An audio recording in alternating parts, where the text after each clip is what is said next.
All right, welcome to Life Extension Live. I'm Dr. Mike, and that is Dr. Crystal. So on today's show, we're going to be talking about fermented garlic. What is fermentation? Why is it so good for us? And specifically with fermented garlic, some studies that show it really is beneficial. Yes, for managing your lipids. So let's get into this. Yeah. I know, Dr. Crystal, you're excited. I am. Well, you know I like fermented anything. And you really like garlic! Yes. Garlic's my favorite. This smell, if you all could smell what we are smelling, I mean, it's so strong you can taste it. Yeah, you can. Yeah. And I know, now, speaking of your taste for garlic, you use a lot of the fresh. I do. Which is what we have here. But now we're going to be talking more about fermenting the fresh. Yes. Right? And in some cases, sometimes it's called black garlic, and we're going to get into all that. So we're really excited. Let's just real quick, why do you like fermentation so much? Fermentation transforms foods. You see different enzymes that are produced during that fermentation process. You see beneficial compounds that are created, good gut bugs. Typically you have yeast and bacteria involved in that fermentation process. Either you're adding it in or you're using some of the natural microbes that's naturally on your fruit and your vegetables. And so it's just really good for you, usually better for more easily digested, and overall good for gut health. I mean, come on. Fermentation has been around for centuries, millennia, right? I mean, come on. Really good. So as a matter of fact, the first thing we wanted to do with you guys is to show you a simple way to ferment garlic. This is something that you might want to do because, one of the things that is in the stores now is the already peeled, ready to go garlic clove, right? You get them in a bag. Yes. But there's a whole bunch of them, and this was a whole bag. Now, you might use all that. Most people aren't going to use all of that. And so believe it or not, to save some money and time, you can ferment it and then use it a little bit later. All right. So it's very simple. All I'm going to do is you get your mason jar. This is about 3 cups of cloves, and we're just going to put it in there. Already peeled, already washed. You don't have to do that. You can peel and wash yourself. And there's a lot of nice hacks on how to peel. Like, do you use the smash method? I do. And then smash. you just remove that skin. I think that's probably good enough right there. What do you think, Dr. Crystal? Yeah, let's just put it all There we in. go. Don't skimp out on the garlic. One guy got out.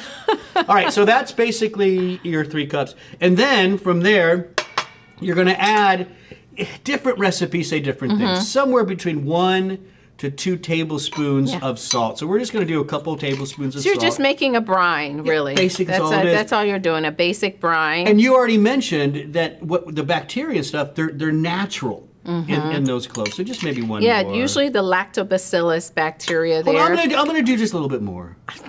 You know, I never will stop you when it comes to salt. We pour the water in, fill her up. And then you don't have to shake or anything. Okay. You're just going to put this.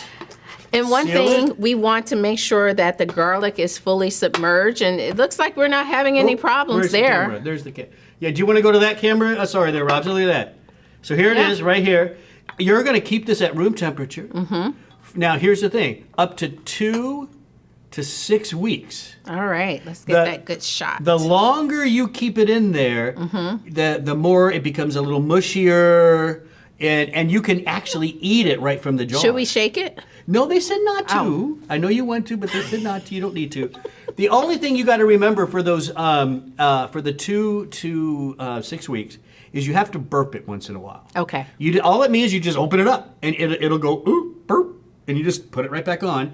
And when you do that, you should see some bubbles come up. Okay. So a nice at-home way to ferment your own garlic. Love it. All right. So now that's not the kind of fermentation we're talking about today. That we're excited about a different type. Yes, we are. Which you can see here, fermenting using high heat and high humidity for, upwards of 90 days. 10 to 90 days? 10 to 90 days, and the garlic turns black. Yeah. So sometimes you hear fermented black garlic, and that is because of the caramelization that takes place when you incorporate that heat. Yeah.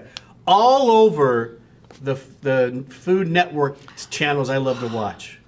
The fancy schmancy chefs. The culinary world has embraced black garlic, right? Yes, they do. And now, but what's interesting is so has the medicinal world. Yes, because again, when we look at the fermentation process, it's transforming and metabolizing some of those active components, and new beneficial health components are created during that fermentation process that researchers are really excited about. Yeah, and we'll show you that research coming up. In the meantime, though, let's talk a little bit about how fermented is different, though, from the fresh. Number one, odor. Which is going to be we already know which one's stronger because we have them out, right? Which is stronger? Yes. So the fresh garlic, of course, will have that more stringent, strong odor and taste. Yeah. It also can be, for some people, really upsetting to their GI tract. So they can't, I know a lot of people just avoid it. What a shame. For one or two reasons. Either it gives them, makes them really gassy, or they, have a date and they want to avoid the odorous smell. If I eat too much fresh, I get heartburny. Yes. Not like really bad, but it's just, it's there in the background, Yeah. But I don't care. I love it. Yeah, so what happens when you ferment the garlic, for example, with our black garlic here, the compound that is responsible for that pungent flavor and taste is metabolized. Yes, it's allicin, and it's destroyed pretty much during that process. Right. So that's why this is a little bit like so this black garlic we had out, Hannah, one of our producers, tried it. I tried it. Yeah. And it already tastes as if it were roasted. Yes, it has a milder, sweeter flavor. I think you said kind of. You get the hint of garlic, so you know it's garlic, right? But it's definitely nothing like fresh.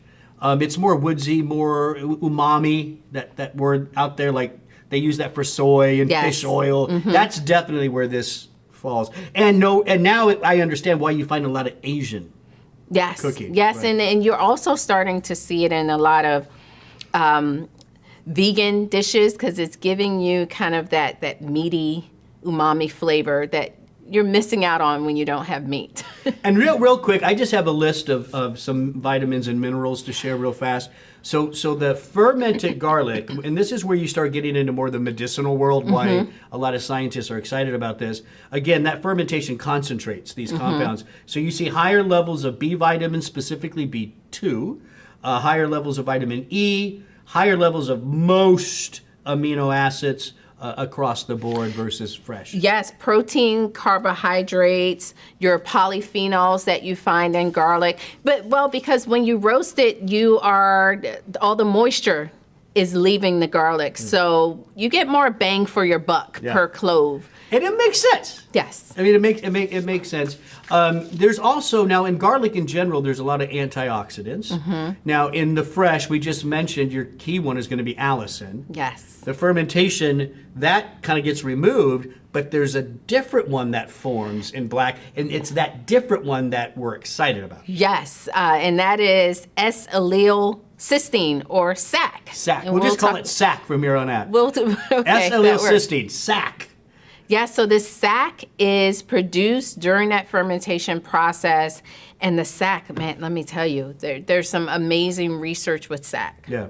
Now there's other, just reading some of our notes here, there's other antioxidants that are going to be a little bit higher in fermented garlic. You have superoxide dismutase, which is important to the cardiovascular system. You got a few more polyphenols in there. But SAC is really where all the research is for the black garlic. You want to do a fast food fact? Yes. So, you want to do this one? No, you can do it. No, you do it. All You're right, the one I'll that brought this up.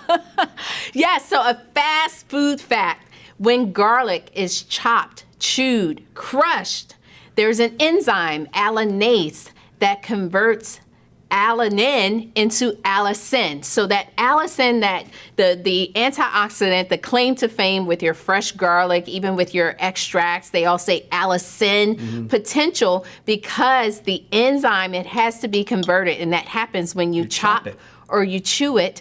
And that allicin is also decreased when you cook your garlic. Yeah, right. So so my favorite way with garlic is roasting. I just found out through this that I'm not getting a lot of allicin probably out of Not it. as much as the fresh, Yeah. raw garlic. Now, with supplementation, you don't have to worry about this because they're concentrating allicin. They're standardizing the allicin within the capsule, right? Yeah, So they'll do that. Or you'll see it. It's called allicin potential, and so it's the potential amount of allicin that would be created in that capsule during the process of that enzymatic process. So chop it up. Eat it raw, chop it, or here's the other thing that you can do out there. You cookers, add the garlic later in the process. So once the meal is, like if it's spaghetti, Ding, ding, ding. towards the end. Yeah. So if you're ever like you got some onions, some green peppers, and you got garlic, and you want to get something started, sautéing them. Garlic goes in last. Now, from the culinary world, you do that because if the garlic burns, if it's in there too long, it tastes horrible. Right. But from a medicinal standpoint, you're burning out all the allicin. Right. You want the antioxidant properties. We're learning a We lot are. here. It's so good. But then, so when we talk about that fermentation process, Dr. Mike, no more allicin. We zero in on SAC. So tell us, okay, so Zach, S-allele L-cysteine, why SAC? Why are we so excited about this? It has antioxidant properties, anti-inflammatory properties, and the list goes on and on. But when you talk about the antioxidant properties, it's activating your antioxidant pathways. That NRF2, we've talked about that. I mean, it's just a strong antioxidant, and we're seeing that it has promising research for any type of condition, cardiovascular disease, inflammatory conditions, Alzheimer's disease, diabetes, just a whole host of promising health benefits. And the thing about black garlic or fermented garlic and SAC, here, you got to chop it up to get the allicin. The fermentation process takes care of it for you. You don't have to worry about that, right? The SAC is there and ready to go. The SAC is there, and the other thing about SAC compared to allicin is very unstable. So even when you chop it and you're eating it fresh, if you leave it out, it gets degraded inside of the body. SAC is stable. So now you're seeing SAC is almost like this biological marker of the garlic's antioxidant potential, and you may be able eventually to be able to measure SAC. Okay. So we know this gets in the body, it's stable, and it has some good benefits. And has the benefits. Let's go. We got it. There were several studies. So I think the total number of studies so far, you told me, let's see if I get this right, on fermented garlic is around 30 published studies. Is that? Yes. So 30 with the name fermented garlic in PubMed. Okay. Compared to regular garlic, was 8,170 published references. And that's really only because the garlic, the allicin has been known for a lot longer. Yeah. It's had more time for research. I'm pretty sure black garlic's going to catch up. You're going to see an explosion of research. Yes. On black garlic. So we got one study here. Tell us about this study. So, and this is our main research study with cholesterol. We're excited about this randomized placebo-controlled trial, 56 healthy adults, 12-week study, 500 milligrams of a black garlic extract standardized to SAC. 2.5 milligrams SAC, 2.5 milligrams of SAC Doesn't take that much. SAC's powerful. And so the researchers measured the standard lipid profile. We're talking total cholesterol, triglycerides, LDL, HDL, and statistically significant improvements in all of those factors. I know we have some exact numbers. I was going to give the numbers. You want me to do that? Sure. So triglycerides were reduced by an average of 19.8 milligrams per deciliter. That's a big drop for triglycerides. Total cholesterol came down by 24 milligrams per deciliter, and LDL came down by about 19.8 points. That's pretty good. And here's the thing.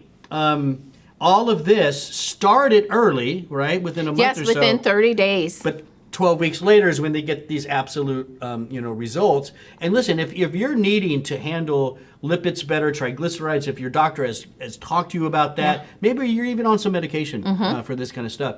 Don't worry about the 12-week thing. This is something you're going to take on a daily basis. Yep. It's going to be part of your routine.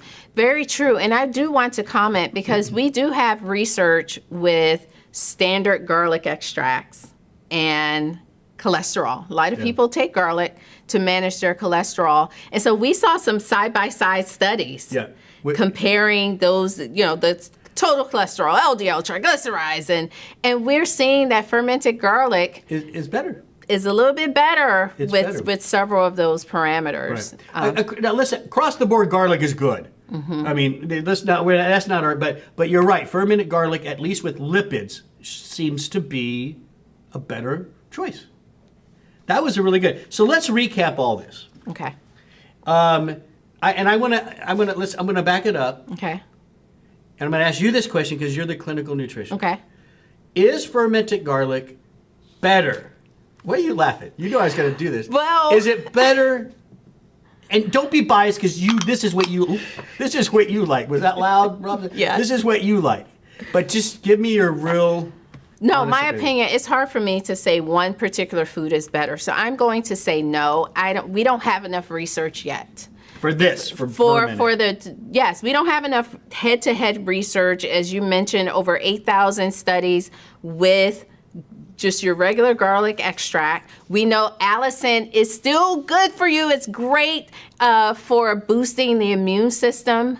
But now we have the research with cholesterol. So I say take them both. If you're wanting to focus in on immunity, then maybe focus in on a garlic. You want it stinky. Yeah, you want the allicin. You want the allicin, but if your focus is cholesterol, then consider the fermented black garlic. There you go.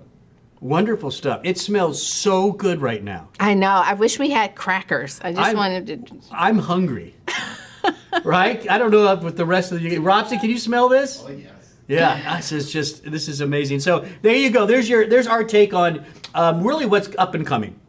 Fermented garlic. Again, that fermentation process has been around for millennia. It just really concentrates those nutrients. So it's always, fermentation always is one of those things that's just good for humans.